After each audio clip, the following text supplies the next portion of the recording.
Hi everyone, welcome back to my channel. तो आप सबको पता ही होगा कि एएआई ने एटीसी की डेट रिलीज़ कर दी है, जो कि टेंटेटिव है, बट हाँ ये ही कंफर्म होने वाली है। तो आप लोग इसी को लेकर चलना है, ये नहीं सोचना है कि अभी टेंटेटिव आई है। ठीक है, हर बार एएआई एटीसी का एग्ज़ाम की डेट इस टाइप से ही देता है, टेंटेटिव, और कुछ ही दिन में फिर वो कंफर्म कर देता है। ठीक है, तो 14 जुलाई आपका एग्ज़ाम होने वाला है, वन डे में ही सबका हो जाएगा। ठीक है, तो आपने अब बिल्कुल टाइम वेस्ट नहीं करना, और कोई और एग्ज़ाम की तैयारी अगर आप साथ में कर रहे थे तो उसके लिए अभी थोड़ी देर रुक जाइए जब तक ये एग्ज़ाम ना हो जाए। ठीक है, तो बात करते हैं कि आपको अब 20 और 22 डेज़ जितने भी बाकी हैं उसमें कैसे प्रिपेयर करना है। ठीक है, अब बिल्कुल आपके पास टाइम नहीं है टाइम वेस्ट करने के लिए। तो देखो, मैं आपको बताती हूँ कि अगर आप बिल्कुल फ्रेशर हो, या फिर अगर आप थोड़ा बहुत ही आपने पहले पढ़ रखा है, जैसे कि हो सकता है कि आपका बैकग्राउंड बहुत अच्छा हो, जैसे कि आपने 11th-12th में आईआईटी जेईई की प्रिपरेशन की थी, या फिर मतलब आपकी बीएससी वगैरह भी हुई थी, तो आपने वहाँ पे भी मतलब आपका अभी भी कॉन्सेप्ट थोड़े बहुत आपकी नॉलेज है उसके लिए। ठीक है, तो आप लोगों के लिए ये बहुत बेनिफिट रहेगा। ठीक है, या फिर मान लीजिए कोई किसी ने बिल्कुल तैयारी नहीं की है। ठीक है, ये स्ट्रैटेजी उन लोगों के लिए भी है और ये स्ट्रैटेजी जिन्होंने प्रिपेयर किया है उनके लिए भी है। तो ठीक है, आपने क्या करना है, एक हफ़्ता जो है 7 डेज़ आपको सिर्फ सिलेबस करना है। ठीक है, जिन्होंने पहले कर रखा है उनको रिवाइज करना है 7 डेज़। और इसमें भी आपको एक, अगर आपने बिल्कुल नहीं पढ़ा है तो आप अभी मॉक ना लगाएं। ठीक है, पहले 7 दिन।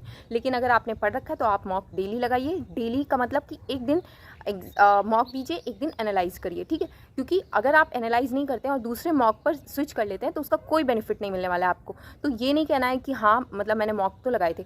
तो मॉक का सिर्फ फ़ायदा तब तक है जब तक आप एनालाइज कर रहे हैं। अगर आप एनालाइज नहीं कर पा रहे हैं, टाइम नहीं मिल रहा है, तो कोई फ़ायदा नहीं है दूसरे मॉक देने का। ठीक है, आपको अच्छे से एनालाइज करना आना चाहिए। ठीक है, और उन्हीं मिस्टेक पर काम करना है, उन्हीं को दोबारा से मतलब उसी टाइम उस कॉन्सेप्ट को दोबारा रिवाइज करना है जिसमें आपने मिस्टेक किया है। ठीक है, उसके बाद बात करें कि आपको 7 डेज़ में, देखो 11th-12th के हैं, एक 1 और 1.5 आवर्स का मतलब कि 1 से 1.5 घंटे का एक वीडियो देख लो।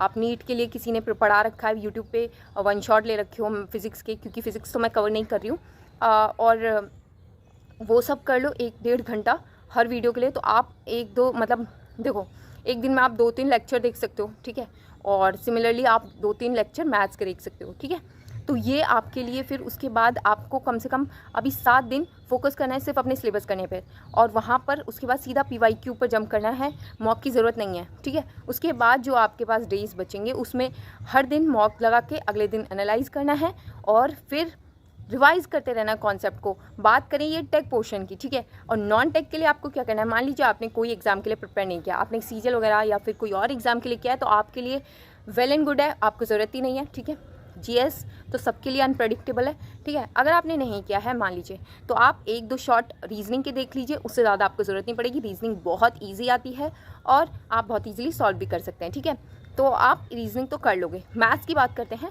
तो मैथ्स का भी आप देखो, कुछ ऐसे इंपॉर्टेंट चैप्टर हैं जो आते ही आते हैं, जैसे प्रॉफिट लॉस हो गया। ठीक है, simple interest, compound interest, percentage, और पाइप एंड सिस्टर्न्स, ये सारे टॉपिक्स इंटरेस्टिंग, और मतलब ये बहुत ही फ्रीक्वेंटली क्वेश्चन आते हैं इनसे। तो ये सारे आप उसके लिए एप्टीट्यूड क्वांट के लिए आप ये सारे टॉपिक पढ़ सकते हैं। ये भी सीजीएल के लिए वन शॉट, या फिर कोई और एग्ज़ाम के लिए वन शॉट आप किसी का भी देख सकते हैं।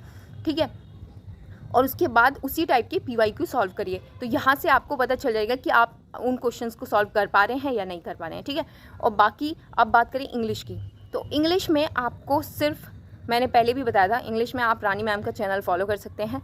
ठीक है, इंग्लिश में उनके जो कुछ वीडियोज़ हैं जिसमें वो सब एग्ज़ाम का कवर हो जाता है, तो उतना डीप में तो आपको नहीं जाना है।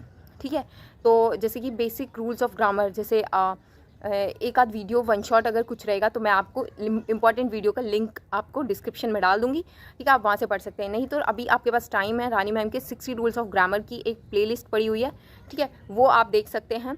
बाकी इंग्लिश में इतना सब नहीं आता, पैसेज वगैरह बहुत ईजी आते हैं, आप बना लोगे। ठीक है, और फिज़िक्स और मैथ्स पे आपको सबसे ज़्यादा फोकस करना है। तो फिज़िक्स के पहले चैप्टर कंप्लीट करने हैं सारे 11th के और 12th के इस एक हफ्ते में, और उसके बाद सीधा मॉक लगाने हैं। हो सकता है आपको कुछ मिस हो जाए इस हफ्ते में, लेकिन अगर आप ये सोचते रहोगे कि सिर्फ मुझे सिलेबस कवर करना है पहले फिर मैं मॉक लगाऊंगा, तो कोई फ़ायदा नहीं है। पहले एक हफ्ते जितना हो पा रहा है आप करना, उसके बाद नेक्स्ट हफ्ते पहले मॉक भी लगाने हैं। जितना भी सिलेबस हो सकता है आपका 80% कंप्लीट हो सकता है 60% ही हो, लेकिन मॉक ज़रूर लगाने हैं। उसके बाद साथ साथ करते रहना कि हाँ इस टॉपिक से क्वेश्चन काफ़ी आ रहे हैं और मैंने ये नहीं पढ़ा, तो उसी दिन जाके उस टॉपिक पे मतलब आप पढ़ लेना, उस चैप्टर को कंप्लीट कर लेना, ठीक है। और बाकी के जितने भी दिन बचेंगे, 10-12 दिन बचेंगे, उसके बाद आपने सिर्फ प्रैक्टिस करना है।